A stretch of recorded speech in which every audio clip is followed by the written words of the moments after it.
আসসালামু আলাইকুম রহমতুল্লাহ। Village life channel পক্ষ থেকে সবাইকে স্বাগতম, অভিনন্দন।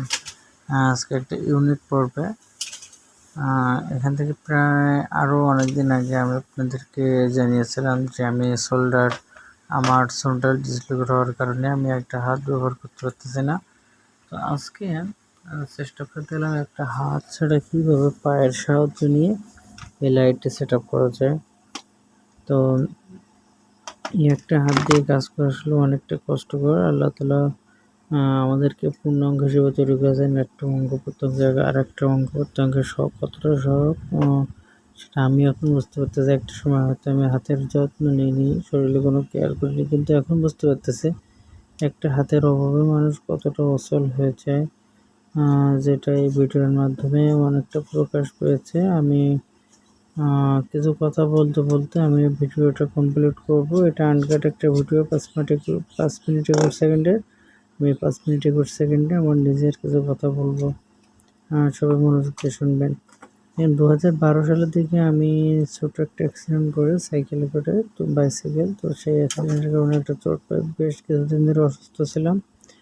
তো সেই সময় ডাক্তাররা ডিক্লেয়ার যে আমি একটা সময় সুস্থ হয়ে যাবো ইনশাল্লাহ।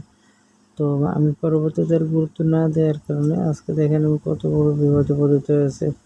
আর এই বিপদের কোনো তো এখন ভয় হয় মনের ভিতরে কী হবে না হবে। রোগ দিয়েছেন আল্লাহ, ঠিক আছে, আবার রোগ আল্লাহ ঠিক করে নেবেন, কিন্তু সচেতন না হলে যে সচেতন না শুধু আল্লাহ তাআলাকে দোষারোপ করলে হবে না যে আল্লাহ আমাকে দিয়েছেন, আল্লাহ সুস্থ করে দেবেন। আসলে আমি সচেতন হইনি, তাই এই অঘটনা ঘটছে। আর এই লাস্ট 2-3 দিন করে ভিডিও আপলোড না হওয়ার পেছনে অন্যতম প্রধান কারণ হলো লোডশেডিং। ঘূর্ণিঝড় রেমালের কারণে আমাদের এখানে বিদ্যুৎ ছিল না। আজকে অবশ্যই বিদ্যুৎ আসছে, 1 ঘন্টার মধ্যে বিদ্যুৎ থেকে চলে গেছে। আইপিএসে 1 ঘন্টা যেটুকু চার্জ আছে সেইটুকু দিয়ে ওয়াইফাই অন করে ভিডিও আপলোড করার চেষ্টা করতেছি বা ভিডিও আপলোড করতেছি। আর এর আগে আইপিএসের ব্যাটারি একবার ডাউন হয়ে যাওয়ার কারণে আর প্রচুর পরিমাণ ক্ষয়ক্ষতি হয়েছে। বিদ্যুৎ লাইন বিচ্ছিন্ন, পাশাপাশি আপনার ওয়াইফাই লাইন, ডিশ লাইন সব কিছু কিন্তু ছিন্ন বিচ্ছিন্ন রাস্তায় পড়ে পড়েছিল। আজকে কভার, কালকে ঝড় শেষ হয়েছে, আজকে সব কভার কিছু করে আজকে লাইন দিয়েছে। কিন্তু 1 ঘন্টা থাকার পরে বিদ্যুৎ আবারও চলে গেছে। বর্তমানে এই মুহূর্তে যখন ভয় দিচ্ছে, এই মুহূর্তে কোনো বিদ্যুতের উপস্থিতি নাই। এখন বাজে রাত 11টা বেজে 15 মিনিট। তো এই ঝড় নিয়েও কিন্তু আমি কয়েকটা ক্লিপ তৈরি করছি, সেটা পোস্ট করব। এবং এই কদিন কোনো ভিডিও আপলোড না করার কারণে নতুন একটা ভিডিও আজকে বাসায় একটা স্পেশাল রেসিপি রান্না হয়েছে, সেটা আপনাদের শেয়ার করবো ইনশাল্লাহ। খুব তাড়াতাড়ি ভিডিওটা আপলোড করব। তো আমি যে কথা বলছিলাম, আমরা সবাই আফসোস করি আমার এইটা আছে, আমার ওইটা আছে, তার থেকে তার এইটা আছে, ওইটা আছে, আমি তার মধ্যে পজিশনে কীভাবে যেতে পারবো। আরে ভাই, আমি বলি কি, আপনি সুস্থ থাকেন, আল্লাহ করে সুস্থ থাকেন, আপনি সুস্থ থাকলে সবই হবে একদিন ইনশাআল্লাহ। আপনি যদি সুস্থ না থাকেন, অঢেল সম্পত্তি দান করবেন, সম্পত্তি নিয়ে কি করবেন? এই শোনা, এই যে সোনা পাখি, আসো।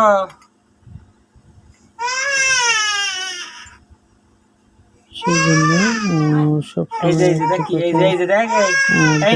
মহান আল্লাহ পাকের দরবারে যে আল্লাহ আপনি আমাকে সুস্থতা দান করুন, আমাকে সবসময় সুস্থ রাখুন, যাতে করে আমি সবসময় কোনো রকমের কাজকাম করে চলতে পারি এবং সুস্থ স্বাভাবিক জীবনযাপন করতে পারি। কারণ এই অর্থ সম্পদ দিয়ে কী হবে বলেন? আজকে যদি অর্থ সম্পদ থেকেও যদি সেটা কোনো কাজে না আসে, কিপটামি করতে করতে মানুষ এমন একটা পর্যায়ে চলে যায় যে একটা সময় নিজের অস্তিত্ব হারিয়ে যায়, সে ধনী না গরিব, এখন মধ্যবিত্ত নাকি কিপটা। আল্লাহ দিন শেষে কারণ সবাই আমরা সৃষ্টিকর্তাকে দোষারোপ করি যে আপনি তাকে ওইটা দিয়েছেন, এটা দিয়েছেন, কিন্তু আমাকে দিন। আরে ভাই, কথা হলো কি যে আপনি যে সুস্থ আছেন এটাই সব থেকে বড় কথা। তো আমি কথা বলতে বলতে কিন্তু আমি এই লাইটের কানেকশনটাও দেওয়া হয়ে যাচ্ছে। আর এই লাইটটা লাগানোর মূল কারণ হলো যেহেতু বিদ্যুৎ ছিল না, আর আমাদের আইপিএস ব্যাকআপ থাকার কারণে কোনো সৌর বিদ্যুতের লাইন থাকলেও সেটাতে লাইট ছিল না। ওটা প্লেটটা লাগানো হয় আইপিএসের ব্যাটারিতে, কিন্তু সারা রাত ওইটা দিয়ে লাইট জ্বালানোর পসিবল ছিল না, সেই জন্য আমি একটা লাইট নিয়ে আসলাম 50 টাকা দিয়ে, নিয়ে এসে সেটা কানেকশন করলাম। আমি অনেক কথা বলতেছি যেহেতু রাত্রে অনেক কথা বলতে, যদি কোনো কথা ভুল ভ্রান্তি হয়েছে আমাকে ক্ষমা সুন্দর দৃষ্টিতে দেখবেন এবং মেনশন করে দেবেন যে কোথায় ভুল হয়েছে, আমি সংশোধন করার চেষ্টা করবো ইনশাল্লাহ। অবশ্যই লাইটটা কিন্তু জ্বলে উঠলো, আলহামদুলিল্লাহ। এখানে ভিডিও শেষ করতেছি, আল্লাহ হাফেজ।